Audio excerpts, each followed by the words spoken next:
Hello, my name is Ryder. I use he, him, his, or they, them, theirs pronouns. I am 27 years old. I currently live in Somerville, Massachusetts, and I work full time as a peer support specialist on an ACCS team.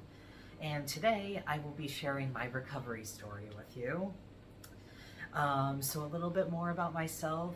In my free time, I am currently taking some classes in circus arts. I'm doing Sear Wheel, which is this big metal hoop, typically made out of aluminum or stainless steel and coated in PVC or polyurethane that you can spin around and on the ground and do tricks in. So I'm taking classes in that.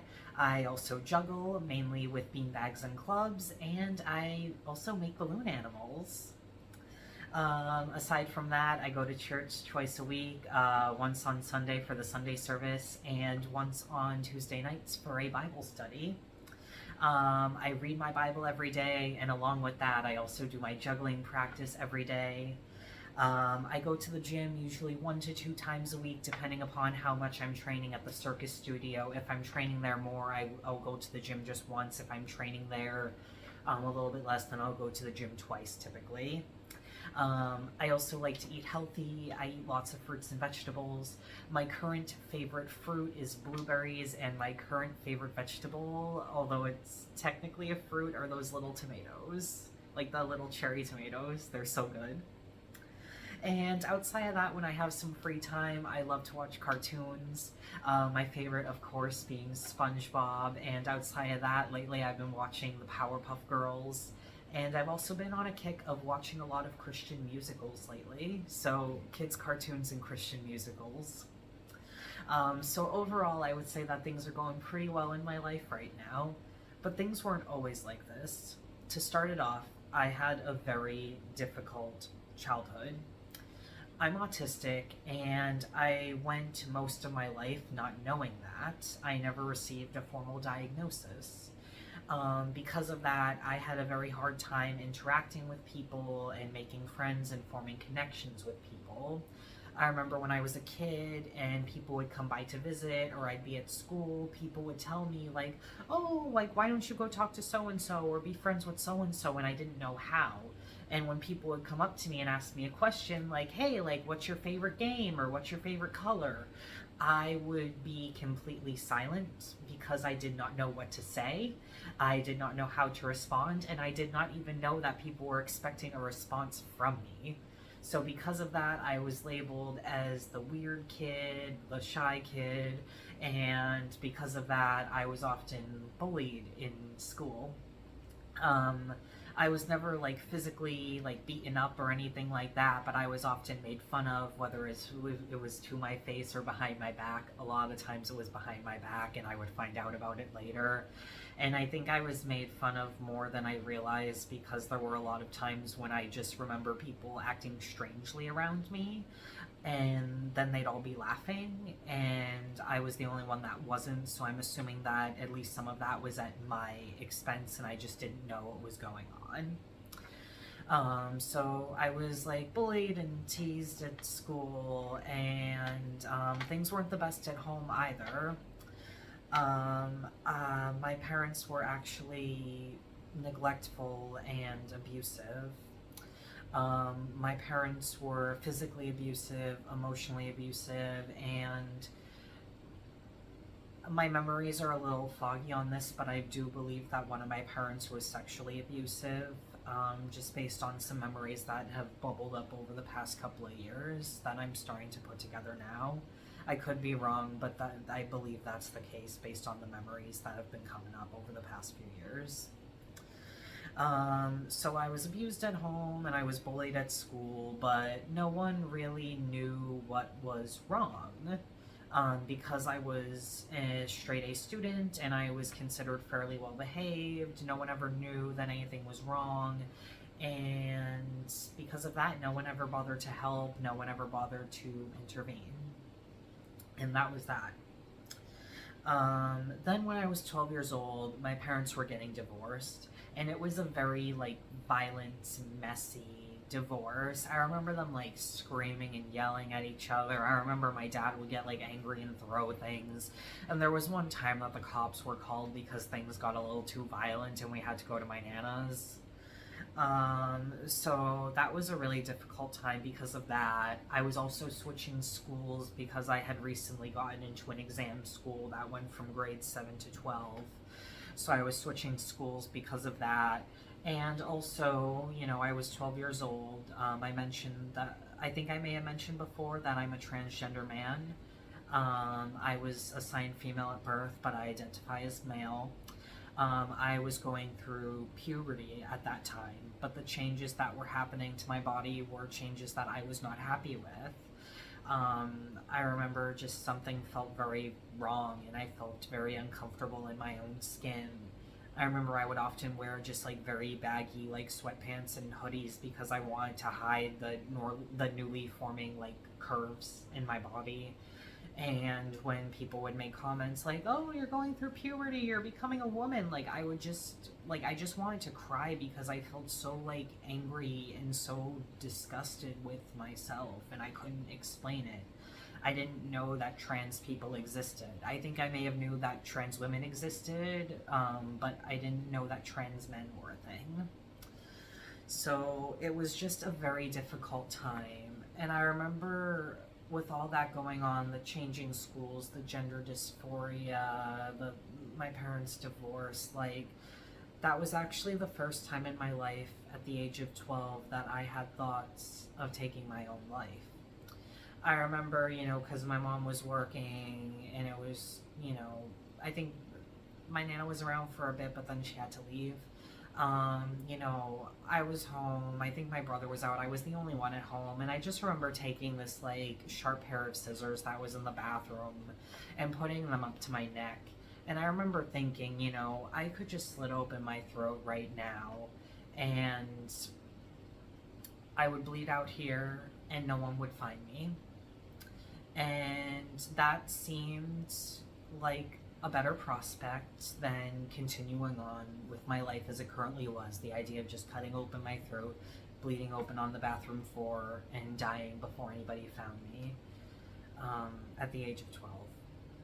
Thankfully, I didn't act on that thought, but I did have thoughts of taking my own life on and off for several years. And then when I was between the ages of 18 and 20, things started to get a lot worse. So I graduated high school and I was off to college. And I was glad that I was finally away from my family. You know, I was living on campus. So it was a good transition. It was a welcome transition, but the difficult part of it was not just the change, you know, from living at home to living there, but also for the first time in my life, I was starting to process some of the traumatic things that I went through when I was a kid, and I was talking to other people, and I realized that what happened to me when I was a kid was not normal. Like the abuse that I went through, people were often like, that's not normal, like that shouldn't have happened, like you were being abused, you were being neglected. And that was really, really hard for me to process because all of this was new to me, because what I had been through was all I ever really knew. You know, all I ever really knew was my family treating me like dirt, and then people in school treating me like dirt. So then for people to point it out and be like, you've been treated horribly your whole life, I'm like that was just a lot to take in, and it was really like emotionally draining. And I remember I went to the college counseling center because as I was processing these memories, I was having like nightmares, I was having flashbacks, and I was just feeling my feelings like so deeply for the first time in my life. Like everything had been repressed, but I was feeling like this anger, this sadness, this like anxiety, and it was all just like bubbling to the surface. It's like when you like shake open a bottle of soda and like too much and then like just go like that was me.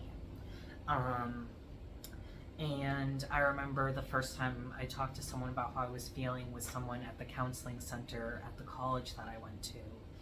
And what wound up happening is I told her that I was having like thoughts of taking my own life, but I didn't want to act on them.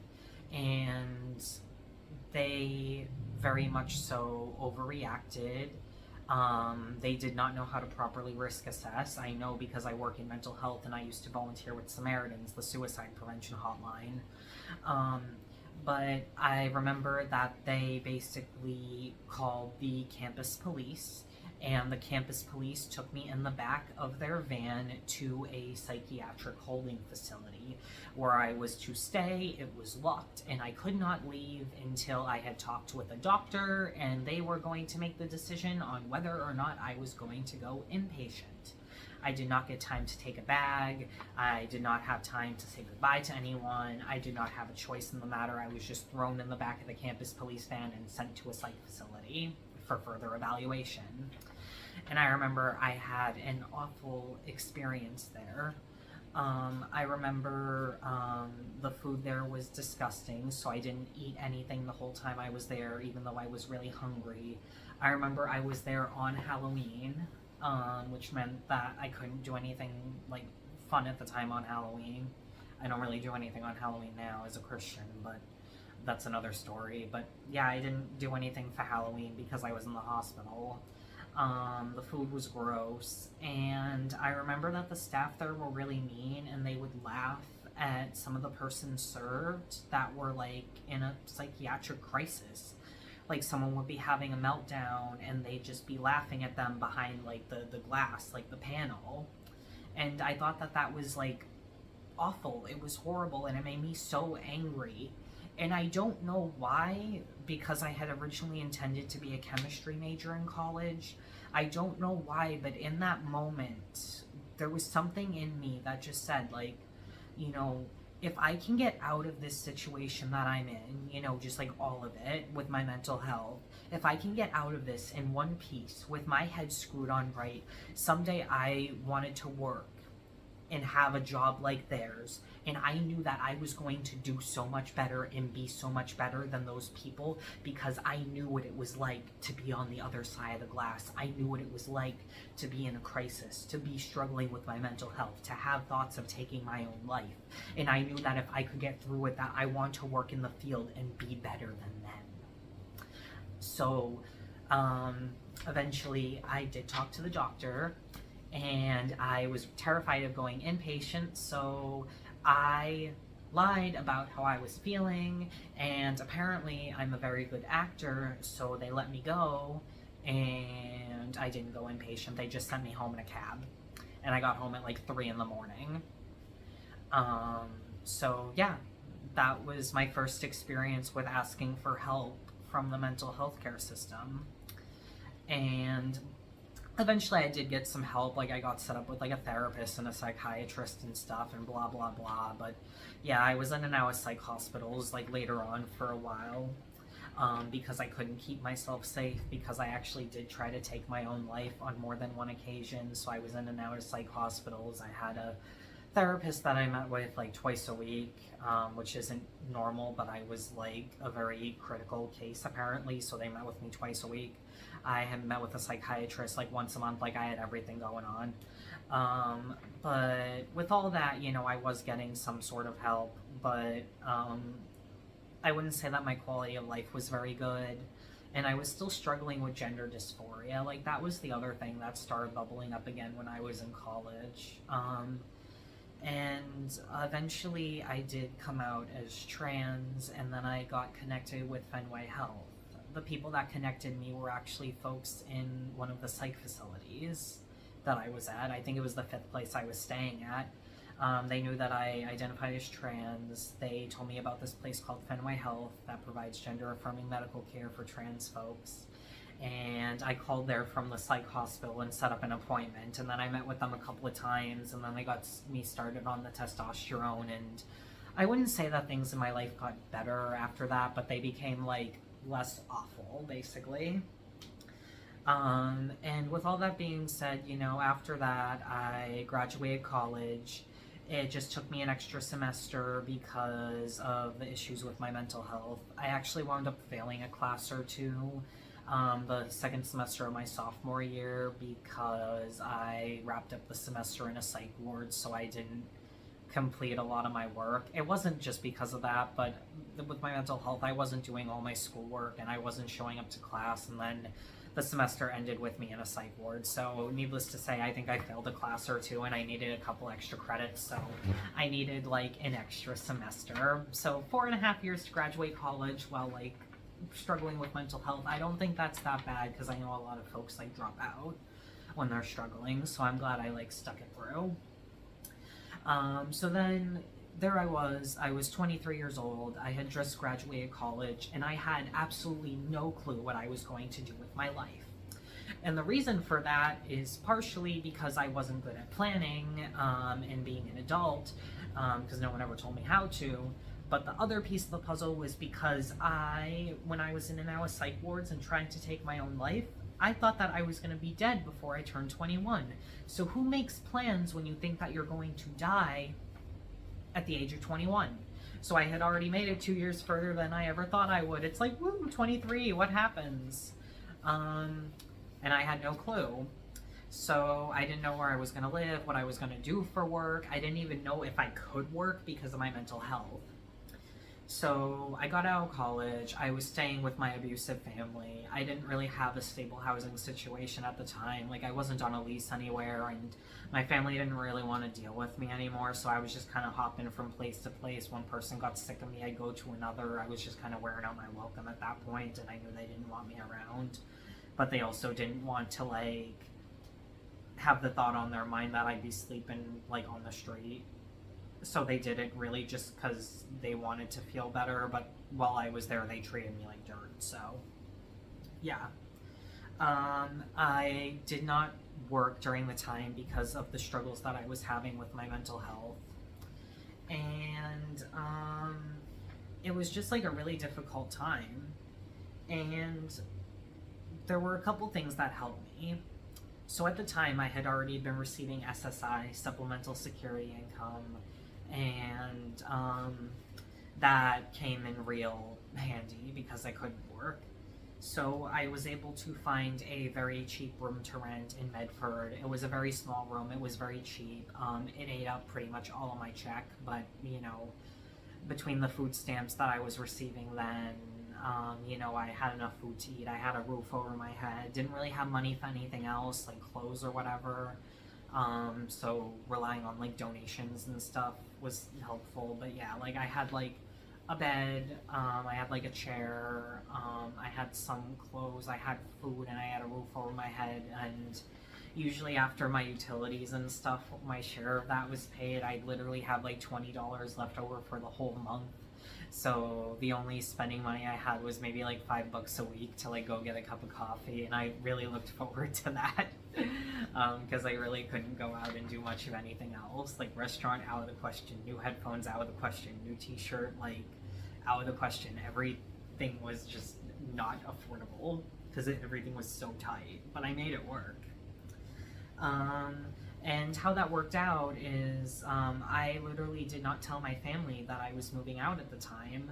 I took a page out of the handbook of women that had been in domestic violence situations and left in the middle of the day while everyone else was gone without telling anybody what was going on.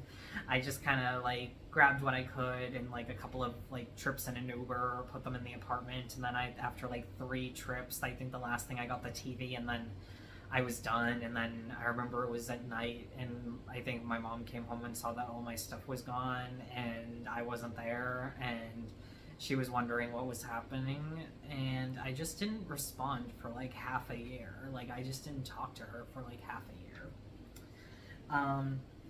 So yeah, and while all that was going on, like before I had left, I had already been connected with this place called Bridge Over Troubled Waters that works with homeless and at-risk youth and young adults. I was at the high end of the age range that they work with at the time, so thankfully I was still young enough to receive services from them. So I was working with them, then I found the room to rent, and then they were the ones that helped me apply for services for the Department of Mental Health. They were originally supposed to help with my housing, but housing from the Department of Mental Health, you could be waiting like a decade, and I'm like, I need to get out now. So the cheap room to rent worked, and I had hoped that maybe they'd help me with like getting my own apartment, but that never happened. But yeah, they helped me get connected with the ACCS services. I applied for food stamps while I was at Bridge. Um, and, you know, I was already receiving the SSI and all of that stuff.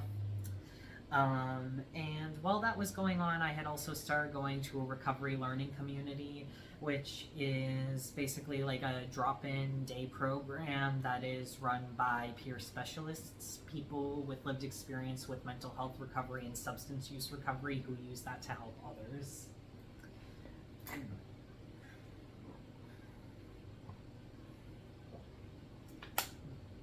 And I started going there. I did not know what peer work was. I just went there because I knew it was like a drop-in mental health center and I needed support myself.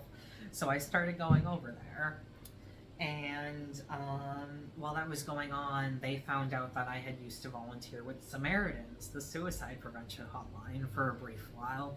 And they asked me if I would be willing to help out on the peer support lines on the phone. So being like broke and needing some extra money, I said yes. And so I started helping out on the phones there. And while that was going on, they also asked if I'd be willing to help out with some groups. So I was doing some groups as well. So I was doing peer work for about 8 hours a week. While that was going on, the people at Bridge Over Troubled Waters had also told me about this place called More Than Words, which is this bookstore slash warehouse slash job training program. And I had also applied for there, and they accepted me. They work with teens and young adults who have been in the foster care system, experienced homelessness or housing instability, received services from the Department of Mental Health, the last two being my deal, and people that are court involved. So the housing instability piece and the mental health services piece, like that was my deal. And they gave me a job working in like the bookstore slash warehouse. And the thing that was really cool about that program was that they also had these shifts aside from like working on the truck, working in the warehouse, working in the bookstore or the event space. They had these shifts called youth development shifts. And those were shifts where you were literally getting paid, like you were on the clock to work on yourself. Whether it was people that were in school working on their homework, filling out job applications for their next job, applying for different colleges if they were looking to get into college, and stuff like that. The things that helped me the most were just learning like soft skills, like how to like be like a member of a team in the workplace. You know, just like those skills, like how to greet customers, how to give feedback, how to receive feedback. And the thing that was a game changer for me was doing mock interview, because I realized when I had looked for jobs in the past, I was able, like, I was more than qualified for the job. It was just that I was a terrible interviewer. Like, people would ask me, like, you know, tell me about yourself, and I'd be like, yo, my name is Ryder, I use he, they pronouns, my favorite anime is Attack on Titan, and I really like cats. And it turns out that that's the wrong answer. When people say, tell me about yourself, they're really asking for your elevator pitch.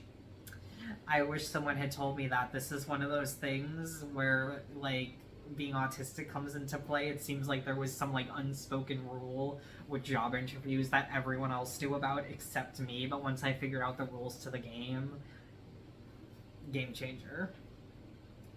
So, with all that going on, you know, like, things were getting a little better. I was receiving these services. I was working at More Than Words part-time, and I was doing 8 hours a week at a recovery learning community doing peer work. So working in mental health, which was what I had originally wanted to do. I did get my bachelor's in psychology after all. So yeah. So you would think things were going better for me, but I was still, like, very unhappy, and I felt very unfulfilled, and at the time I was starting to struggle with substance use. It was really mainly just marijuana, like smoking a lot of that, but there were times when I didn't have that and I would take large amounts of Benadryl, and I also explored some psychedelics a little bit, but the main problem was the marijuana. So I was struggling with all that, and I wasn't happy, honestly. I was also in terrible physical shape. I weighed almost 300 pounds and I needed a cane to get around. I think the highest I ever saw my weight on the scale was 279 pounds, but it could have been more. Um, it just wasn't a good time. My physical health was really bad, my mental health was really bad, and even though I was working, I just wasn't happy. And then 2020 came around, and we all know what happened in March, the COVID lockdown. So when that happened, I started working from home for both of my jobs actually. And everything that I worked on during that time helped me get me set up for where I'm at today. So I started focusing more on my health. As a result, I started losing weight. I had begun my spiritual journey, which started with me being open to anything, but I'll explain how that ended in a little bit. I also started exploring the performing arts, and I had already applied before the lockdown and now was starting my CPS training to get certified as a peer specialist so that I could continue doing the work that I already was doing. So those were the things that I started working on during the lockdown. And all of that helped me get set up to be where I'm at today. And I'll start in this order. As a result of my spiritual journey, it led to me having a relationship with God. Having that relationship with God, He has helped me get sober. This has also helped me find my real family. My biological family, I would not consider my real family, but my church family. I started going to this wonderful Baptist church that's like right down the street from where I live, and they have just shown me like so much love and kindness and acceptance. I would say that they're my real family, and now I can finally say that I have a real family that loves me and cares about me. And I never thought that I'd be able to say that. Also having that relationship with God, this was what originally sparked my spiritual journey, was that God had started talking to me in dreams and visions, and He was showing me snapshots of what the next phase of my life would look like. And ever since then, I felt very excited, and I tried to do things a bit my own way, and that didn't work out. I made some mistakes, but I'm just trying to take the steps that I need to and make the preparations that I need to for that next phase of my life. And the lesson that I learned from doing things the wrong way and having that backfire is just to make sure to check in with God with what I'm doing and ask for confirmation so that I don't make any mistakes. Because at the end of the day, it was all His plan to begin with. It wasn't mine, because I didn't have any plan for my future, if I'm being real. So all this came from Him. But yeah, I've just been filled with this sense of like hope and excitement and peace and joy that I can't explain, and I didn't have a plan for my life before, but I can say that I have one now, and I know what steps I need to take. I know what God needs me to do and who He needs me to do and who He needs me to be, and I'm just gonna take, little steps forward every day. And I actually chose to be baptized this past Easter, so about a month ago I was baptized as well. So that to me was a sign, like a ceremony saying like, I believe in Jesus, I accept Him as my Lord and Savior, and that I am going to give my life to Him. And that's part of the reason why I'm here sharing this story today, because I've shared my recovery story in many settings in the past, but I think putting it up online for more people to hear would make a big impact. Through exploring the performing arts and focusing on my health, I found the circus arts. I train literally every day, usually for about an hour and a half a day. That hour and a half could be divided up into multiple things. It could be the hour of seer wheel that I do twice a week, plus some juggling. I usually juggle for about an hour a day. Some days it's an hour and a half.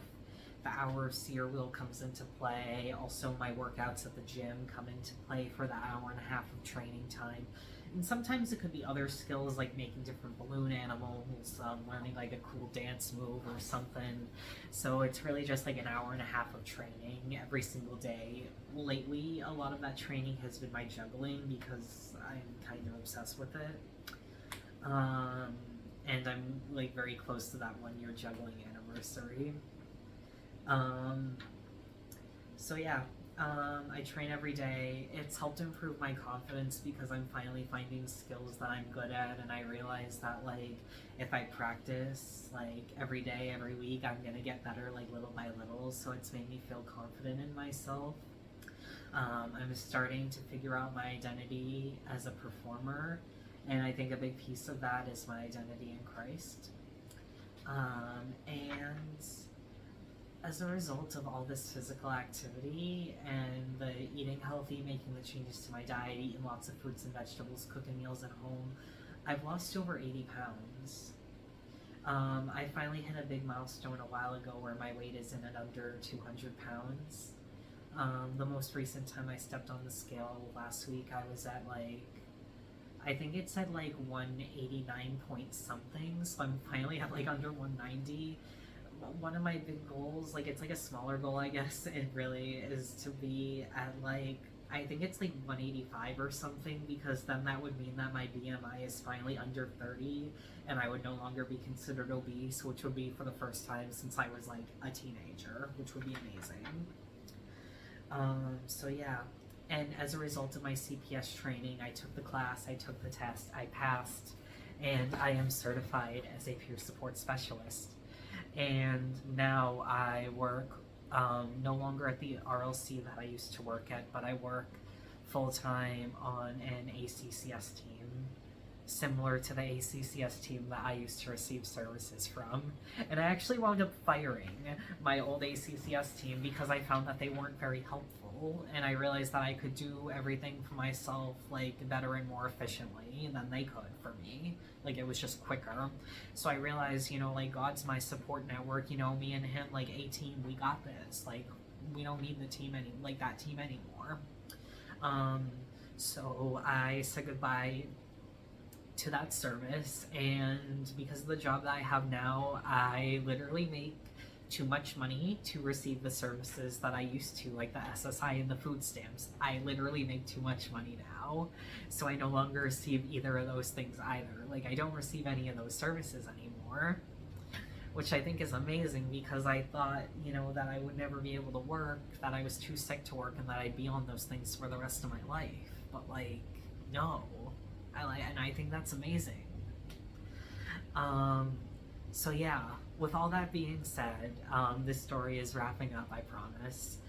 There's 3 things that helped me the most, and I'm going to share what those are right now, after I have some water.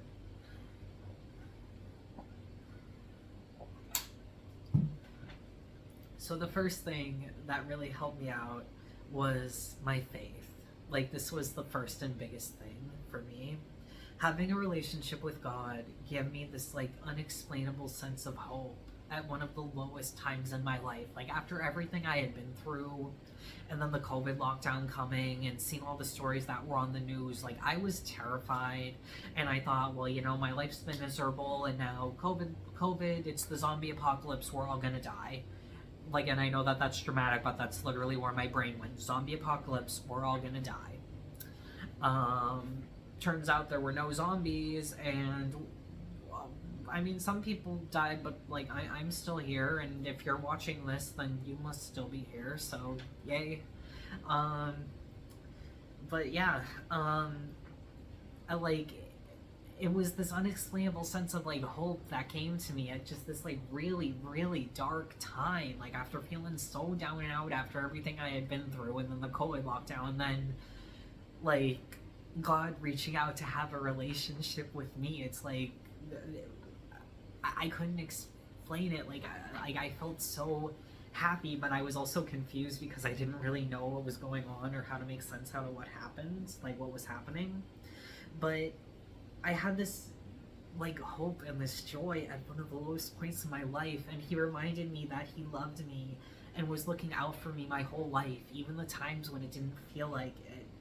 And he knew that together, you know, me and him, we could turn my life around. And we have. Like, he has helped me turn my life around. I know that I would not be where I'm at today if it weren't for the love and grace of God. And honestly, like, I don't think I'd be alive, honestly. Like, if God didn't love me and wasn't looking out for me with the times I tried to take my own life, I'd be 6 feet under the ground. And because I didn't believe in God at that time, because I didn't have a relationship with Jesus, I'd be in hell. So I know that God loves me and He's looking out for me. If He didn't want anything to do with me, He would have let me die a long time ago. And I know that, I have ups and downs in my life still. Like, things aren't always perfect. They're a lot better than they used to be, and I'm really thankful for that. I feel like I need to remind myself of that sometimes when I'm feeling annoyed or with whatever's going on in my life, and just remind myself, like, you're not where you were, like, 3-4 years ago. But I know that even when times are tough, that God gives me the strength and the hope to keep pushing forward. The second thing that's helped me is finding the circus arts. It's improved my confidence. It's fun and exciting physical activity.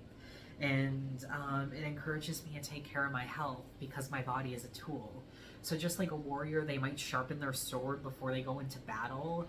I need to take care of my body. I need to get enough sleep. I need to exercise. I need to eat healthy so that my body is prepared to do what I ask of it.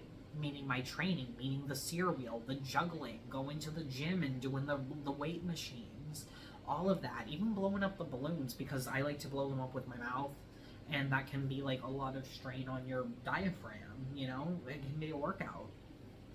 So I need to take care of my body, and I'm encouraged to do that so that I can keep doing the things that I love doing. And the other piece of the puzzle is with the sobriety. So I got sober, 20 months ago. And the main reason was because God told me to get sober. I didn't think I could do it. I was like, God, what about my body? What about my pain? What about this and that? And He told me, like, just try, I'll take care of your body. And because of all the physical activity I'm doing and eating healthy, like, I am not in pain like I used to be. But, so God told me to get sober, and I did. And having the circus arts makes it so much easier to stay sober. That and my faith combined, because I knew that if I were to go get high again, like, I would not be able to look at my church family, like, in the eyes. Like, I would feel ashamed. I would feel ashamed to go before God. Like, I don't want to do that.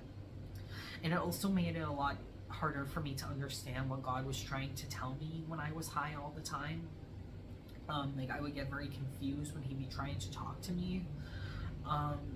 So, like, I know that I also need to, like, stay sober so that I can understand what He's telling me when He's talking to me, when He's giving me dreams and visions, and when He's just, like, speaking to me in the spirit. So the faith makes it easy for me to stay sober, and I know that God gives me the strength to resist temptation, because I don't think I could do this on my own. And the circus arts makes it easy for me to stay sober as well, because the two are literally incompatible with each other. And there's two reasons for that. One, you cannot be high if you are spinning around in a giant metal wheel, because that's how you're gonna fall and crack your head open and die. And also, if you just try to juggle, I just don't think that would work out. Like, it would be horrible. Like, you'd just be dropping all the time and you wouldn't know what's going on. You'd just be like, I don't think that would work.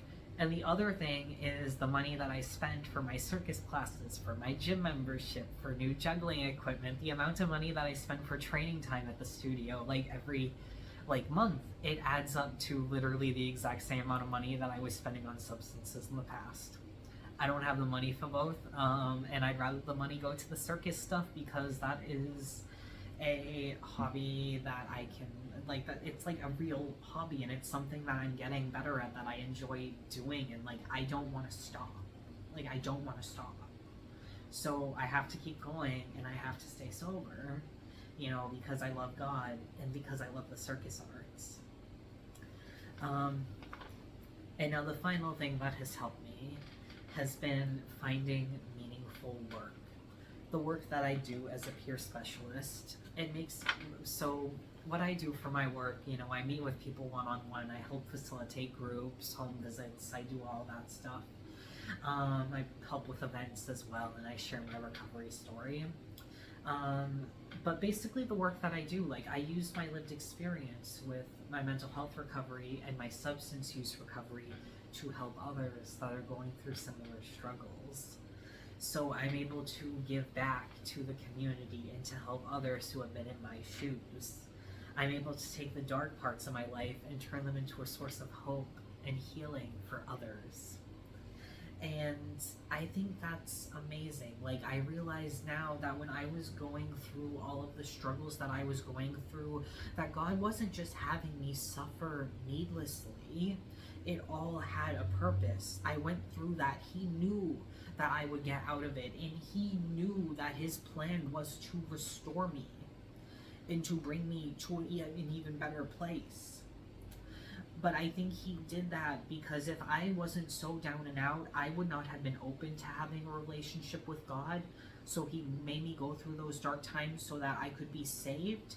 And the other thing is, He knew that I would get through it, that He would help me get through that in one piece of sound mind, and that He would restore me so that I would be in a place where I could use everything that I've learned, all the wisdom, all the knowledge, all the experience, to connect with others, to help them, and to serve them, and so that I have a story that I can share with others so that they can learn from me, so that maybe they don't make some of the same mistakes that I do, so maybe they like reach out for help sooner than I do, so maybe they consider having a relationship with God to help their mental health, to help them with whatever trauma that they're working through, because God can heal everything. God helped me with my mental health more than like any therapy I ever did, any medication. And I can say now I have not taken medications in several years. I have not been in therapy for several years. I have all the support that I need from God and from my church family. And I am doing just fine. I know that there are some people that may need medications and they may need therapy along with God, but I realize for me, all I need is a relationship with God. I realized for me, all I have been through that made my struggles with my mental health come up was all the trauma, and meds don't heal trauma, you know. So talking to a therapist helped, but I realize now having that relationship with God, like, God can heal everything. God can make everything okay. And God was able to use my pain for a purpose. And I believe that He is going to continue to use the pain that I went through in the past for His purpose and for His glory. With all that being said, there are 3 takeaways that I hope you get from my story. The first being that recovery looks different for different people. What works for me may not work for you. So for me, the things that helped me the most were having a relationship with God, finding the circus arts, and having meaningful work. For other people, their recovery could also mean like taking medication. It could mean talking to a therapist. It could mean like, you know, like spending more time with their partner, their friends, their family, if they have that kind of support network. It could mean maybe like finding a book club, doing gardening, spending time out in nature. Like, I like spending time out in nature. It could mean all of these things. It could mean like exploring your faith and going to a church, going to anything like that, you know? It's going to mean different things for different people, and there is no one path to recovery. But what I will say just from my own experience is, you know, like, I would say be open to having a relationship with God. No matter, like, you know, what you have been through, no matter how much you may be struggling, no matter how bad your past may be, no matter how many sins or mistakes you've made. Like, I've literally tried to take my own life, and and I was struggling with substance use, and I've made a lot of other mistakes in the past as well, that I won't talk about in this video. But with all that being said, you know, like, you've never done anything so bad that God doesn't want to have a relationship with you. You're never too far gone to have a relationship with God. If you're going in the wrong direction, you can always turn around, and He will embrace you with open arms. Just like, you know, like the Father embraced the prodigal son in the story that Jesus told. You know, like, God is right there, ready when you are to embrace you with open arms. All you need to do is say, you know, like, God, I am so sorry, forgive me of your sins. I put my trust in Jesus because I know that I cannot make it to heaven on my own. I know that I cannot atone for my sins on my own, but that it is only through the blood of Jesus that he shed on the cross, that he can atone for my sins, and that I can have a relationship with you, that I can go to heaven. So I put my trust in Jesus, and I love you, and I repent of my sins, and I am sorry. And I will do better, and I will be better. That is all he wants. He wants you to repent. He wants you to accept Jesus as your Lord and Savior. And if you haven't been baptized, then be baptized. That's all he wants. He wants to love you. He wants to have a relationship with you. And there is nothing that can replace the peace and the joy and the hope that he'll give you. The other takeaway, the second one that I hope you take from my story, is that there's always hope, even in the darkest of times. It was actually at one of the lowest points in my life, the COVID lockdown, that I was able to start taking the steps I needed to turn my life around and to get me going in the direction that God needed me to be going in. You know, it was during the COVID lockdown that I started exploring the performing arts and focusing on my health, that I went on that spiritual journey, and that, like, I took my CPS training, and all of that helped bring me to where I'm at today, to my meaningful work, to the circus arts, and most importantly, to God. And the final thing that I hope you take away from my story is that with the right help and the right support, anybody can and will get better. Like, I know that you've heard my story and my struggles and everything I've been through, and I want you to know that there is nothing special about me. There is nothing that makes me different from anybody else that might be considered, you know, by the government to have a disability, that has a diagnosis. There's nothing that makes me different from anyone else that's struggling with their mental health. I'm not some, like, 1 in a million success story. This can and will be the reality for anybody when they get the right support, when they get the right help. There's nothing special about me. The only thing that makes me different from other people that might still be stuck because they're struggling with this stuff, the only thing that makes me different is that I got the help I needed. I was able to find my formula for success. And that was the relationship with God, the circus arts, and the meaningful work. So, but I would say, you know, and I say this to the team that I work on as well, you know, just us as a community, the best thing that we can do to support each other, to love and care for one another, is if you see someone struggling, show them kindness, show them compassion, listen to them. Maybe if they have needs like for food or water, like try to care for those needs the best that you can. Help people get connected with like a housing coalition, with food banks, food pantries, anything like that. And the other thing, you know, pray for people. And if you do work in the field of mental health with people with disabilities, and you work with them all the time, help them figure out their formula for success. If they're open to having a relationship with God, take them to church. If they want to do some gardening, maybe do some gardening with them, or take them to Home Depot so they can get the big bags of soil and the pots and seeds and stuff. You know, like, help them take the steps that they need to for their recovery. So with all that being said, I know that this has been a long story, but I really thank you for taking the time to listen to this. I hope that this was helpful in some way. And in the future, I know that this was like my mental health recovery story, like a longer version of the story that I'll share when I do my work as a peer. But in the future, I do plan to also share my Jesus testimony, the story about how I came to have a relationship with God and about everything He has done for me. So there will be some similarities between the two, but I really need some time to think and reflect on that and practice that before I post that online. But I did want to post something, you know, I did want to post part of my story before I upload the video for my 1-year juggling anniversary, because I think that might get some attention, and I want people to have this story as well, and to have at least some sense of all the wonderful things that God has done in my life so far. So with all that being said, thank you for taking the time to listen to this. I really appreciate it, and I hope you have a wonderful week. Bye.